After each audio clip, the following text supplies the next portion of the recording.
Hello, people. Sorry for being absent.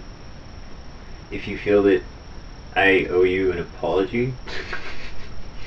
I've got like almost 300 subscribers now, and I've been here for like 4 years. I think that's a gratifying number for how long I've been here and what it is I'm actually doing here, so it's still a surprising number to me. Especially when I do shit like this and just not post things for 2 months. I don't know. So, I mean, thanks for sticking it out.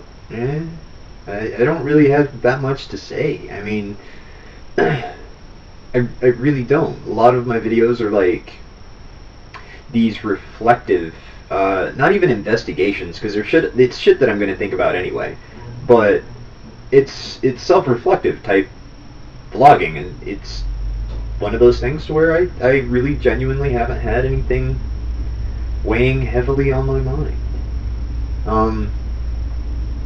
Varmint Coyote made this video about people who make drama or immerse themselves in drama, and it made me think about karma.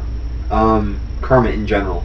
The thing is, like, I don't see anything supernatural about like karma. I don't see anything like what goes around comes around, and if you put out this magical harmonic or a certain type of harmonic that is vibrating in a certain wavelength, then it's going to come back to you. Like, that type of stuff irritates the hell out of me.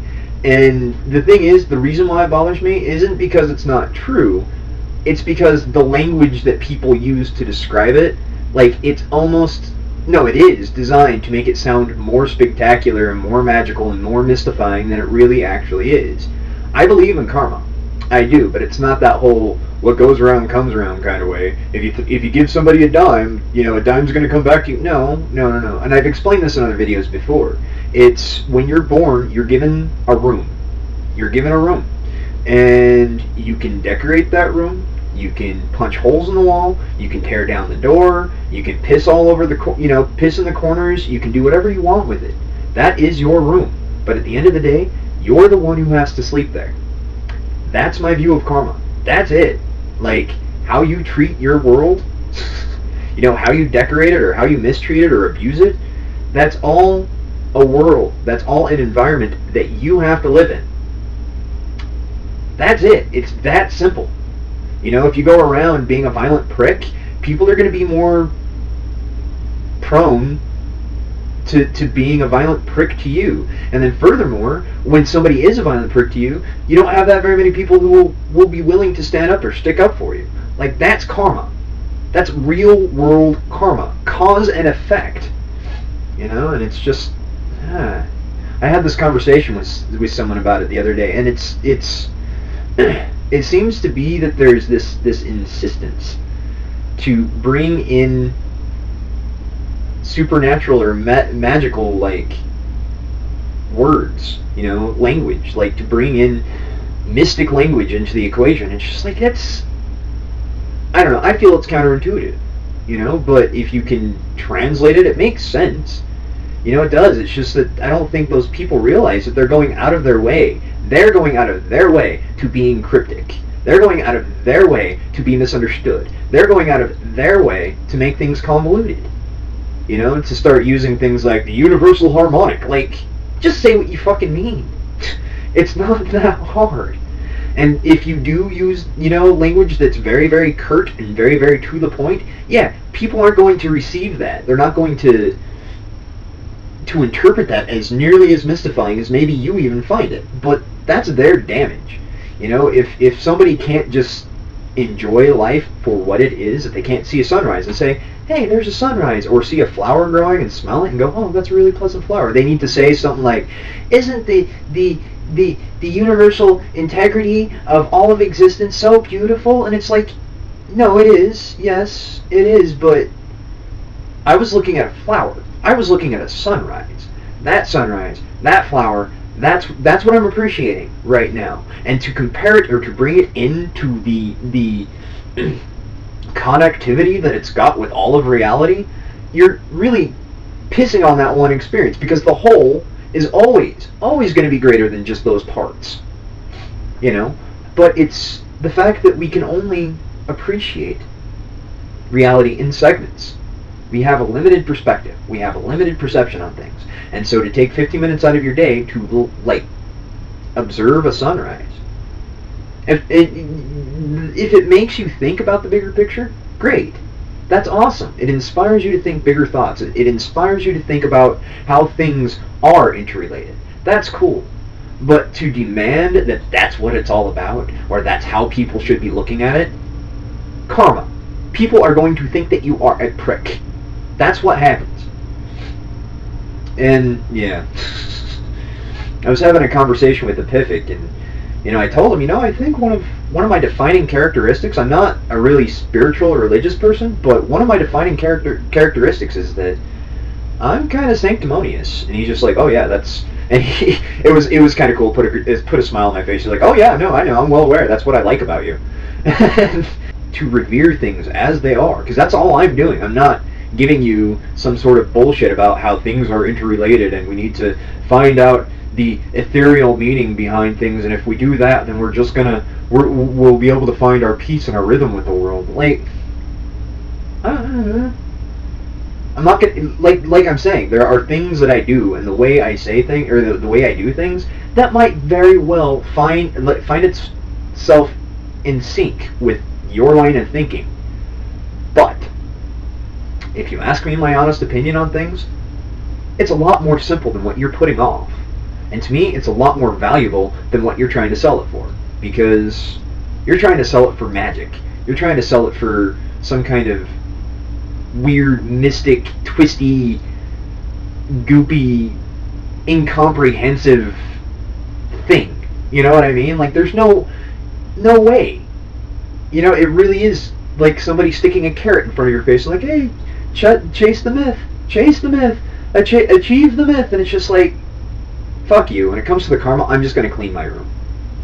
And I don't know. I find that my life is pretty cool. I mean, like, I've got medical conditions that I have really no control over, and that's just a circumstance that I've been given. Whatever. But you get people who will say that suggests that the way I've lived my life, you know, spiritually, that somehow affects the way that I am, you know, that somehow, like, provokes me getting MS. Like, really? Really? And you think you're a good person when you're saying shit like this? You know, and it's just, I don't know, it's bothersome to me. It really is, and I don't like to spend a lot of time talking about it even. Because there's no amount of talking to that type of person that's going to make me better off, or them better off, because they just build up defenses for that type of shit, and end up hating me because I guess I'm the asshole. You know, but whatever. Fucking shaven apes, really, what are my expectations? What should my expectations be for a bunch of hairless apes? Being a hairless ape, I don't know. But yeah, what's been going on for the past 2 months is I got a vaporizer. I think it's pretty cool. And for any people who smoke, who are thinking about quitting, this is a wonderful alternative. I think, unless I'm around other smokers, I really don't even smoke. I don't. Maybe a cigarette every 3 days. That's where I'm at right now. And it's got varying different nicotine content even. So, like, I'm not looking to quit smoking. I'm just looking for a replacement. You know, and if you take all the carcinogens that are in with inhaling actual smoke, you're a lot better off going with vapor and you still get the nicotine. That's kind of how I'm looking at it.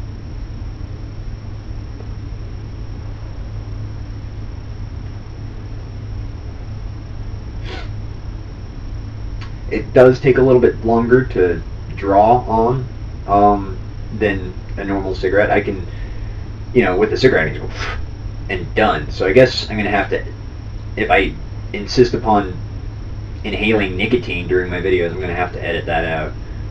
I'm sure you guys are crushed. But anyway, that's what's been going on. Yeah.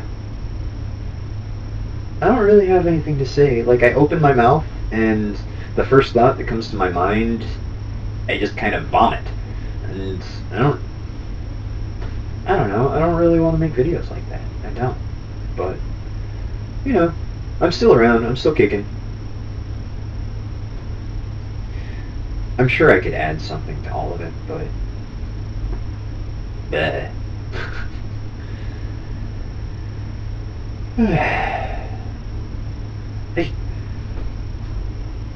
Is shit that hard? Is life that hard where people need to make up, like, things to make themselves feel special, to make life feel special? To say, like, oh, these aren't a pair of shoes that I'm wearing. They're a pair of magical moccasins that grant me the power of flight if I just look at it a certain way. Like, I'm happy just wearing shoes, guys. Like, I'm happy just watching a sunrise. I'm happy just, like, looking at a flower. I'm happy just stopping occasionally to smell the roses. I don't really need to think about the interconnectivity, you know, and how all things are the one, or all things are a part of the same oneness. If we just look at it and revere it, it's just like, maybe that's true, maybe it is, but I don't really need to look at it that way for all that it affects in my life. I don't. If I want to feel groovy about people, I will give them incentive to treat me groovily. You know what I mean? Be the type of person that people feel good interacting with you positively. Like, is it that hard? You know, the golden rule is repeated through culture and culture and culture ever since written history, you know? Buddhists have a golden rule. In the Abrahamic faiths, and I'm pretty sure that if you go into some, like, backwater tribal communities out in the middle of fucking nowhere that's never been touched by culture, they have something similar to the golden rule. It's not that hard. It isn't.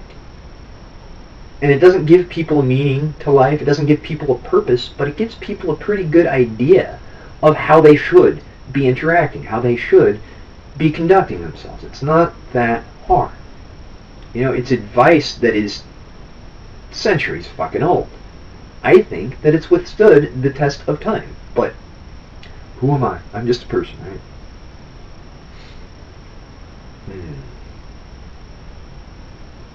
Anyway.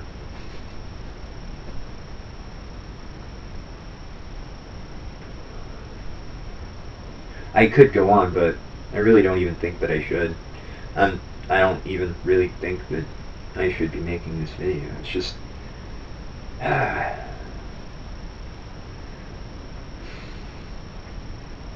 If you want meaning in your life, find it. It's not that hard. You can watch daytime TV, cartoons, movies, and get meaning and purpose and morals and ethics out of them. Even something as simple as Phineas and Ferb have something to offer to the ethical treatment of other people. I don't know.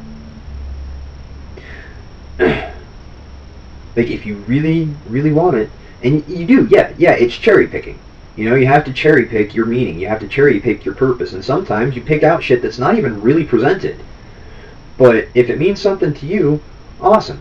Don't expect other people to fucking do the same thing. Don't. Like, golden apples. Red herrings.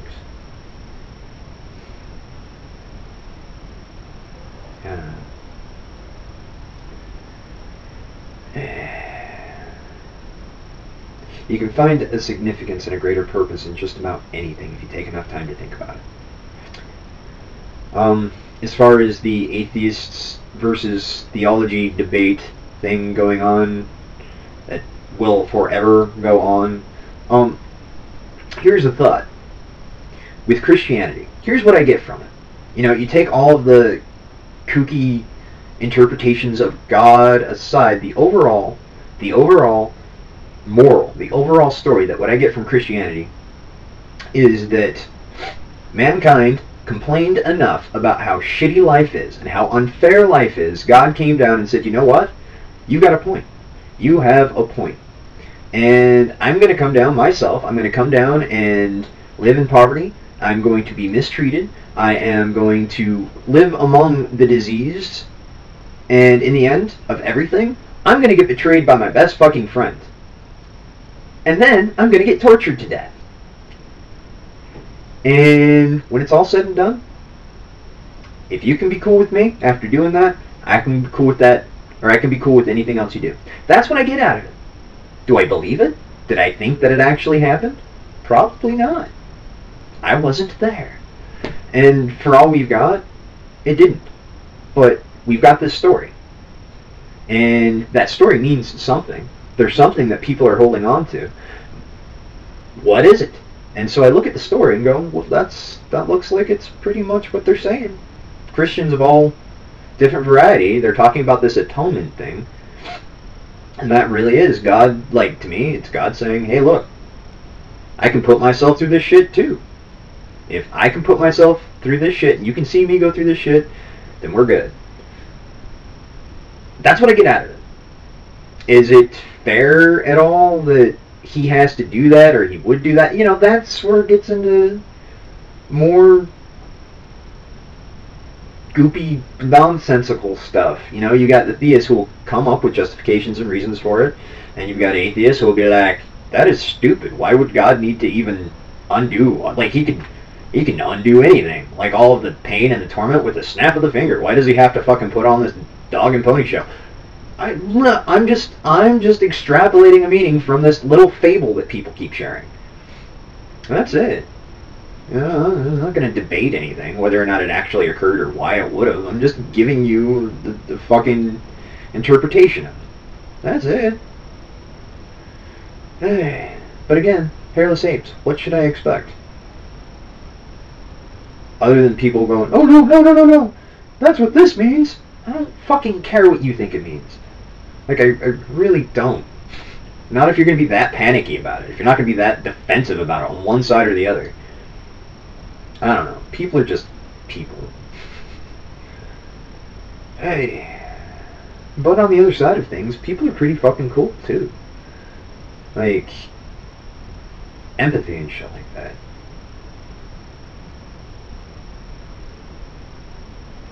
You know? Goodwill towards men and all that other shit. Theists and atheists alike exhibit that behavior. Everybody, well, antisocial people, sociopaths, psychopaths, they don't really exhibit that. But you get what I'm saying, is that most commonly people will exhibit a genuine interest in how well people are behaving and progress and are treated. People take an interest in other people's karma.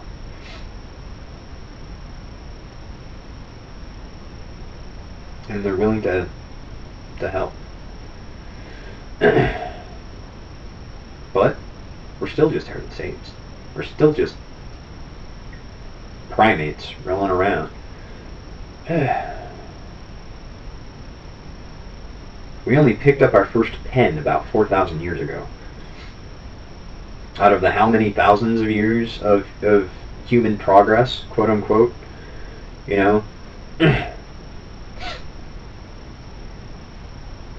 New World creationists need not apply to this one, but if you take into consideration, and you don't believe in evolution, say that you do believe that God created the heavens in whatever, 7 days, and this happened, you know, it's an allegory for the Big Bang and evolution and all that shit, our species would have been walking around for quite a while before we learned how to write.